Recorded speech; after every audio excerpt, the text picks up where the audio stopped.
퇴직 후 6년을 비웠다. 그 공백이 노후를 흔들었다는 이야기는 어느 특별한 사람의 고백이 아니라 우리 주변 어디에나 있는 조용한 현실이다. 퇴직 서류를 정리하던 날. 그는 그제야 숨을 크게 쉬었다고 말했다. 매일 아침 울리던 알람이 사라지고 출근길에 회색 공기가 더 이상 필요 없게 되었을 때 그는 자유를 손에 쥐었다고 믿었다. 누구에게도 지시받지 않고 누구의 눈치도 보지 않는 시간. 그것이 노후의 선물이라고 생각했다. 처음 몇 달은 세상이 그를 환대하는 것처럼 느껴졌다. 늦잠을 자도 아무도 뭐라 하지 않았고.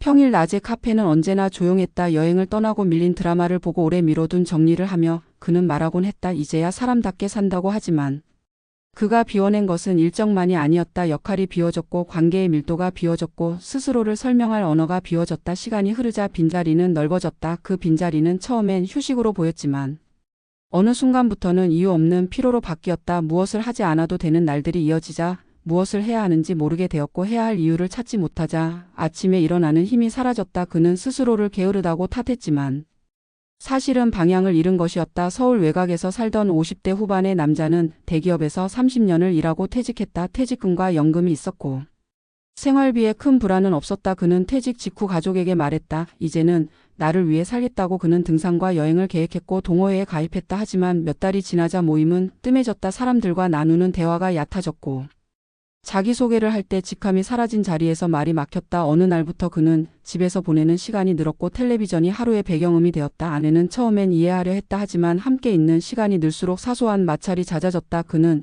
자신의 하루를 설명하지 못했고 아내의 하루에 귀 기울일 여유도 없었다. 서로의 침묵은 길어졌고 그 침묵을 깨우는 것은 짜증과 후회였다. 그는 병원을 찾았고 의사는 우울과 무기력이라는 말을 꺼냈다. 약을 처방받고 나서야 그는 자신이 쉬고 있는 것이 아니라 비워지고 있었다는 사실을 인정했다. 6해가 흐른 뒤 그는 다시 일을 찾으려 했다. 돈이 아니라 리듬이 필요했다. 하지만 경력은 오래전에 멈춰 있었고 세상은 빠르게 바뀌어 있었다. 면접에서 그는 설명했다. 자신은 성실하고 책임감이 있다고. 그러나 질문은 달랐다. 최근에 무엇을 했는가? 무엇을 배우고 무엇을 만들었는가? 그는 대답하지 못했다. 공백은 설명이 필요했고 설명은 준비가 필요했다. 준비되지 않은 공백은 질문 앞에서 무너졌다.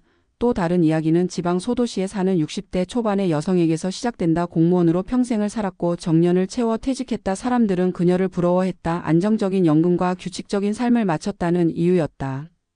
그녀는 퇴직 후 아무것도 하지 않기로 결심했다. 그동안 가족과 조직을 위해 살았으니 이제는 쉬고 싶었다. 아침 산책과 요리와 손주 돌봄으로 하루를 채웠다. 하지만 손주는 자랐고 산책은 반복이 되었으며 요리는 의무처럼 느껴졌다. 그녀는 자신이 사라지는 느낌을 받았다고 말했다. 누구에게도 필요하지 않은 존재가 된 것 같았다고 했다. 전화는 줄었고 메시지는 짧아졌다. 사람들과의 연결은 느슨해졌다. 그녀는 봉사활동을 알아보았지만 막상 나서지 못했다. 낯선 환경에 들어가는 것이 두려웠다. 그러는 사이 몸이 먼저 신호를 보냈다. 관절이 아팠고 잠이 얕아졌다. 병원 대기실에서 그녀는 비슷한 나이의 사람들을 보며 생각했다. 우리는 왜 이렇게 조용히 아파지는 걸까? 그녀는 뒤늦게 배움을 선택했다. 평생 미뤄둔 글쓰기였다. 수업에서 만난 사람들은 그녀의 과거 직함에 관심이 없었다. 대신 지금 무엇을 느끼는지, 무엇을 쓰고 싶은지 묻는다. 그 질문은 그녀를 현재로 불러냈다. 하지만 6해의 공백은 여전히 남아 있었다. 체력은 예전 같지 않았고 자신감은 회복하는데 시간이 필요했다. 그녀는 말한다. 쉬는 것은 필요하지만 비워두는 것은 위험하다고. 퇴직은 끝이 아니라 전환이다. 전환에는 설계가 필요하다. 공백은 그냥 흘러가면 시간이 아니라 상처가 된다. 무엇을 하지 않을지보다 무엇을 계속할지를 정해야 한다. 역할이 사라질 때는 새로운 의미를 심어야 한다.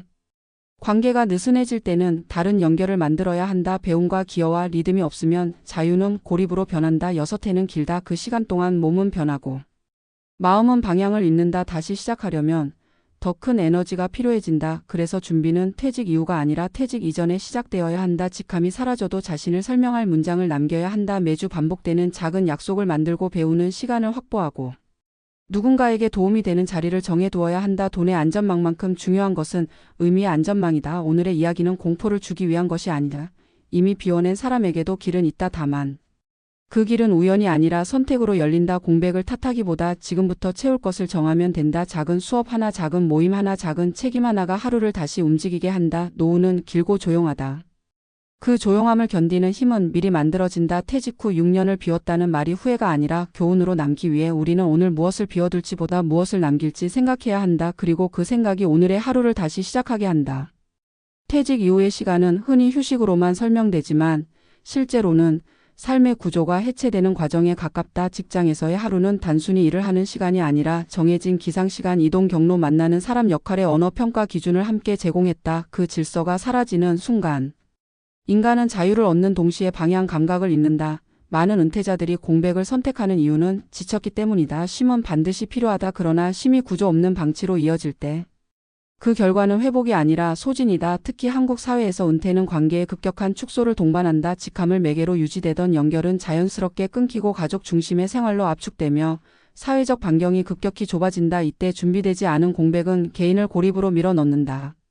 문제는 고립이 서서히 진행된다는 점이다. 처음에는 편안함으로 시작된다. 혼자 있는 시간이 늘어나고 간섭이 줄어들며 선택의 자유가 커진다. 하지만 그 자유를 지탱할 의미와 리듬이 없다면 선택은 미루기로 바뀌고 미루기는 무기력으로 굳어진다. 무기력은 감정의 문제가 아니라 구조의 문제다. 무엇을 해야 하는지 모르는 상태가 오래 지속되면 인간은 스스로를 의심하기 시작한다. 나는 왜 이 정도밖에 안 되는가? 나는 왜 아무것도 하지 않는가? 이런 질문은 자존감을 잠식하고 결국 우울과 불안을 부른다. 6회의 공백이 위험한 이유는 시간이 길어서가 아니라 그 시간 동안 새로운 정체성이 형성되지 않았기 때문이다. 정체성은 선언이 아니라 반복으로 만들어진다. 매주 같은 시간에 같은 장소로 향하는 발걸음, 누군가를 기다리게 만드는 약속, 배움과 기여의 축적이 자신을 현재형으로 유지한다. 은퇴 이후에도 인간은 여전히 사회적 존재이며 쓸모와 연결을 통해 안정감을 얻는다. 돈이 충분해도 흔들리는 노후가 존재하는 이유가 여기에 있다. 재정적 안전망은 불안을 낮출 수는 있지만 삶의 의미를 대신하지는 못한다. 많은 사례에서 은퇴자들은 뒤늦게 무언가를 시작한다. 봉사, 배움, 소규모 일거리, 글쓰기, 돌봄 역할 등 그 시작은 대부분 건강의 경고나 관계의 위기 이후에 이루어진다. 이미 에너지가 떨어진 상태에서 시작하는 전환은 어렵고 회복에는 시간이 더 걸린다. 그래서 전환은 빠를수록 좋다. 은퇴 직후에 휴식이 끝나기 전에 다음 구조를 설계해야 한다. 완벽할 필요는 없다. 다만 지속 가능해야 한다. 부담이 아니라 리듬이 되는 활동이어야 한다. 또 하나 중요한 것은 공백을 숨기지 않는 태도다. 많은 은퇴자들이 공백을 실패로 여기고 말하기를 꺼린다. 그러나 공백은 누구에게나 온다. 문제는 공백을 어떻게 해석하느냐다. 비워진 시간을 인정하고 그로부터 배운 것을 언어로 정리할 때 공백은 약점이 아니라 자산이 된다. 설명할 수 있는 공백은 다음 기회를 만든다. 결국 노후를 흔드는 것은 나이가 아니라 방향 상실이다. 은퇴는 끝이 아니라 역할의 교체이며 그 교체는 의식적으로 준비되어야 한다. 지금 이 글을 읽는 사람이 이미 공백의 한가운데 있다면 늦지 않았다. 오늘 하루에 작은 구조 하나를 추가하면 된다. 정해진 시간에 나가는 약속, 배우는 자리, 책임지는 역할 중 하나면 충분하다. 그것이 내일을 부른다. 아직 퇴직을 앞두고 있다면 더더욱 중요하다. 퇴직 이후 무엇을 하지 않을지보다 무엇을 계속할지를 먼저 정해야 한다.